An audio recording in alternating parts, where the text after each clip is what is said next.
입문 채널 휴 라이브러리 안녕하세요, 강민채입니다. 네, 오늘은 김인호 박사님과 또 함께 해보겠습니다.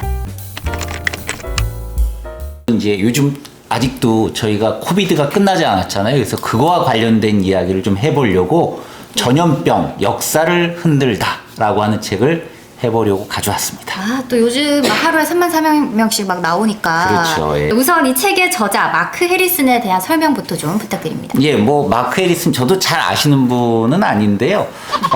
이분이 옥스퍼드 대학을 나와서 뭐 학위도 이제 결국 옥스퍼드에서 했는데 전공이 뭐냐면 아주 독특하게 군과 관련된 의료사를 주로, 그러니까 이 의학의 역사, 군과 관련된 의학의 역사를 주로 이제 전공을 하셨더라고요. 그래서 책도 보게 되면 1차 세계대전, 2차 세계대전 당시에 군에 있었던 의학사, 이런 부분들을 주로 전공을 해서 아마 그 분야에는 굉장히 그 전문가로서 명성이 있으신 분이다. 라고 하는 건 뭐 분명한 것 같고요. 이 책을 사실 번역된 것도 그렇게 오래 안 됐습니다. 2020년에 이 광주대학에 계셨던 이영석 교수님이 이제 번역을 해서 한국에 선보이게 됐죠.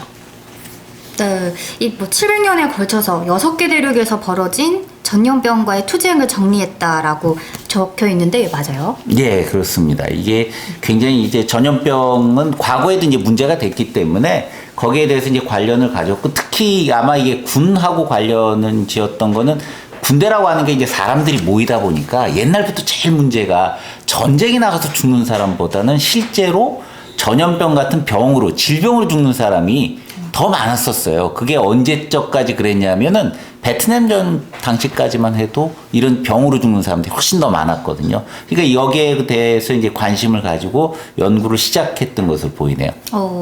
책 제목이 전염병 역사를 흔들다 이거거든요. 근데 그러면 전염병이 역사를 흔들었던 뭐 에피소드를 하나씩 다 담겨둔? 예. 그 전염병이 이제 역사에 어떻게 영향을 미쳤을까 하는 부분들은 사실 과거에 네. 그 윌리엄 그 맥널이라고 하는 맥닐이라고 하는 분이 전염병의 세계사라고 하는 책을 내셔서 한국에 굉장히 많이 알려졌었어요. 그래서 뭐 저도 이제 재밌게 봤는데 그 책에 이어서 요 책은 조금 좀 다르게 뭔가 좀 더 그 아주 특정 분야, 특히 이제 우리가 많이 겪었던 격리라고 하는 거. 그러니까 이제 이 전염병으로부터 사람들을 이제 분리시키기 위한 격리라고 하는 주제를 중심으로 해서 이제 다루고 있고요.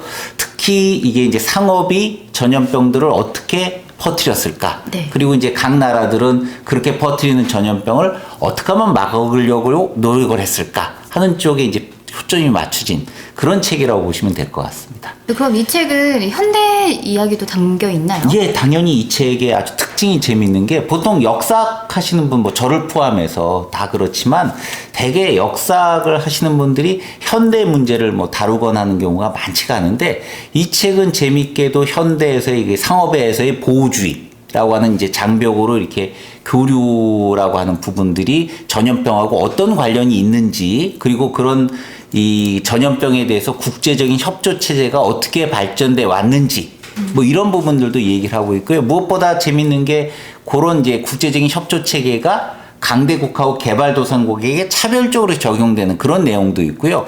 우리하고 특히 관련된 부분들도 있습니다. 예를 들면 우리 기억에는 전염병, 뭐 요즘 이제 코비드이긴 하지만 과거에 이제 사스라든가 특히 이제 광우병, 이거 이제 굉장히 저희 기억에 생생하잖아요. 네네. 특히 이 책에서는 이제 광우병하고 관련돼 가지고 한국의 이야기를 꽤 자세하게 서술을 하고 있어서 그래서 한국 독자분들도 읽어보시면 좀 도움이 될 것 같다, 이렇게 생각이 들죠. 그러면 아까 마크 해리슨이 격리에 대해서 이야기를 좀 자세히 나눴다고 네. 했는데 뭐라고 적혀 있나요? 예, 이게 이제 격리 그러면 이제 우리 생각에는 지금 이제 어떤 그 전염병이 들으면 뭐 예를 들면 뭐 자가격리 해가지고 이제 집에서 머물고 있거나 뭐 이런 것들을 보통 생각하실 텐데 여기서 격리라고 하는 게 좀 개념이 조금 좀 달라요. 그러니까 예, 우리가 생각하는 격리하고는 네네.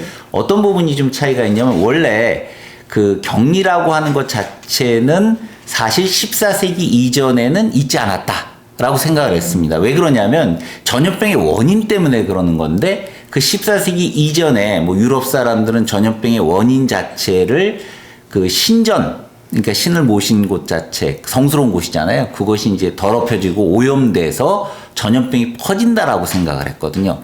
그렇게 되니까 격리를 생각했던 건 아니고 전염병을 퍼뜨리고 있는 사람들이 누구냐는 부분에 주로 주목을 했어요. 어떤 사람들이냐면 뭐 뻔하죠. 집시 돌아다니는 사람들이죠. 그리고 외국인들 네. 또는 뭐 이제 조금 이제 그 범죄를 저지르고 이제 있는 그 사회 최하층들 뭐 이런 사람들 또는 이제 전 세계적으로 퍼져 있잖아요. 이게 유대인들 뭐 이런 사람들이 전염병을 퍼뜨리는 원인이라고 생각을 하니까 뭐 이 사람들을 뭐 격리를 시켜야 된다라든가 이런 생각이 있었던 건 아닙니다. 근데 여기서 격리라고 얘기하는 것 자체는 사실은 14세기 이후 특히 유럽이 무역으로 이렇게 하나로 잘 묶이면서 발전하는 시점에 이제 등장하게 되는데 대표적인 경우가 이제 1348년에 그 베네치아 지금도 사실은 거기에 이탈리아에서 굉장히 무역으로도 중심지잖아요. 거기에서 이른바 이 위생위원회라고 하는 게 만들어지고요. 네. 외부로부터 들어오는 배가 전염병을 퍼뜨리고 있다. 따라서 들어오는 배가 만약에 문제가 있을 것 같으면 네. 항구에 입항시키지 말고 일단 격리시키자라고 하는 데 포인트를 뒀습니다. 그럼 도대체 얼마만큼 이거를 배를 머무르게 한 다음에 받아들일까? 40일이 기준이었어요. 40일 동안 너는 항구 밖에 특정 장소에서 머무르고 선원들이나 상품을 내리지 마라. 이런 이제 격리, 이게 이제 격리의 주요한 개념이고 포인트이기도 합니다. 저희가 생각하는 격리하고는 좀 확실히 다르죠. 그래서 이제 격리라고 하는 걸 가지고 문제가 생길 수밖에 없겠죠. 그럼 주로 상인들이 많이 격리를 그렇죠. 사실 이제 문제가 되는 게 이게 상인들이잖아요. 상인들 입장에서는 배가 격리가 된다고 한번 생각을 해보세요. 황당한 거죠. 왜냐하면 내가 상품을 실어서 배에서 어쨌든 내려야 이게 물건이 팔릴 텐데 특히 더욱더 문제인 거는 만약에 오래 배에 놔두게 됐을 때 부패를 해버리거나 문제가 될 만한 상품들 이런 것들은 더 문제잖아요. 그래서 이걸 내려야 되는데 바로 이거를 딱 격리를 조치를 딱 시켜버리면 아주 골치 아플 수밖에 없는 거고요. 그러니까 사람들은 상인들이 얘들이 전염병을 퍼뜨린다라고 생각을 하는 걸로 바뀌는 겁니다. 그러면 상인들은 하지 말자고 막 했겠네요. 그렇죠. 당연히 이제 격리를 자기들 입장에서는 하지 말자라고 이야기할 수밖에 없잖아요. 이게 이제 문제가 뭐냐면 단순히 격리가 정말 전염병 때문에 저 배가 수상하고 그러니까 이제 되게 수상하다는 건 뻔하잖아요. 전염병이 유행하는 지역에서부터 온 배는 무조건 격리시킨다. 이렇게 이제 생각을 할 텐데 여기에 이제 문제가 있는 거죠. 저게 이 배가 원래가 국적이 예를 들면 뭐 네덜란드다. 네. 그런데 지금 이제 그 경쟁하고 있는 쪽이 영국, 네덜란드 뭐 경쟁하고 있는데 네덜란드에서 배가 영국으로 런던으로 들어오고 있다. 자, 이럴 때 핑계를 대는 거죠. 너는 전염병을 옮길 여지가 있으니까 지금 들어올 수 없다. 입항할 수 없다. 그러니까 쉽게 얘기하면 격리가 단순히 과학적인 부분으로만 문제가 되는 게 아니고요. 이걸 정치적으로 이용하기 시작하는 데서 문제가 발생한다는 거죠. 중세시대 이후로부터도 이런 격리에 대해서 반대하는 사람들이 좀 있긴 있었어요. 어떤 사람들이 반대를 하냐면 격리라고 하는 것 자체가 과연 전염병을 막는 데 도움이 되느냐라고 생각하는 사람들이 생기는 거죠. 물론 이제 되게 자유주의자들 이런 사람들은 격리를 시킨다는 것 자체가 그들의 자유를 뺏는 행위가 되잖아요. 왜냐하면 배만 격리를 시키는 게 아니라 이게 이제 일단 내리더라도 선원들도 격리시설에 가둬놓는 거예요. 전염병 옮길 우려가 있으니까. 그러면 그 시설이 좋을 리가 없잖아요. 그렇죠. 그러면 그 안에서 여러 가지 인권 침해나 이런 부분들도 벌어지게 되고 문제가 생기니까 이거는 격리가 문제가 있다라고 주장하는 사람들이 생기는 겁니다. 물론 격리를 해야 된다고 주장하는 사람들도 있죠. 주로 이제 보수적 입장에 있는 사람들은 격리를 해서 그 사람들 어떻게든 막아야 된다. 뭐 이런 사람들도 사실 있긴 있는데 이게 이제 이런 경우가 아주 골치 아파지는 게 근대에 들어오게 되면 더 빨리 번진단 말이에요. 이런 것들이. 그러면 예를 들면 뭐 이런 겁니다. 1830년에 이제 증기선이 대서양 횡단하는데 걸리는 시간이 30일에서부터 15일 반으로 줄었거든요. 그랬다가 1880년대쯤 되면 이제 이 스크루를 더 이제 이걸 개발을 해가지고 훨씬 더 빨라집니다. 그럼 이제 병도 더 빨리 도는 거 아니에요. 그럼 이제 19세기에 막 번지는 병 중에 대표적인 게 황열병이라고 하는 중세시대는 패스트였지만 이때는 이제 황열병이라는 병이 막 돌거든요. 그러면 이런 전염병을 어떻게 할 거냐? 하는 문제가 생길 수밖에 없죠. 바로바로 이제 들어오게 되니까. 그러면 교육을 단절해야 되냐? 말아야 되냐? 이런 문제들이 생기게 되고요. 심지어는 이제 이런 게 지역사회에서 문제가 되기도 하거든요. 1878년에는 전염병이 이제 막 번지기 시작하니까 사람들이 그 전염병을 싣고 온다고 기차, 철도 이런 걸 공격을 해요. 그리고 외지 사람들 추방시키자 이런 겁니다. 그래서 이제 미국의 이 대표적인 무역항이었던 뉴올리언스 같은 경우에는 무역이 이렇게 된 중단이 돼버리잖아요. 그래서 한 해 얻은 손실이 약 1,000만 달러. 지금 돈으로 치면 아마 굉장히 큰 돈이었을 거예요. 당시에 1,000만 달러니까. 이제 이런 문제들이 생기기 시작을 합니다. 그러면 이 전염병을 핑계로 한 국제 관계에서 정치적 사건에 대한 예를 하나 들어보면 어떤 사건이 있을까요? 예, 이게 이제 정치적으로 문제가 되는 경우도 있습니다. 1906년에 황열병이 이제 재발이 돼가지고 막 퍼져나가기 시작했더니 미국 내에. 네. 그러고 나니까 미국이 이 황열병의 온상지가 어디냐? 바로 쿠바다.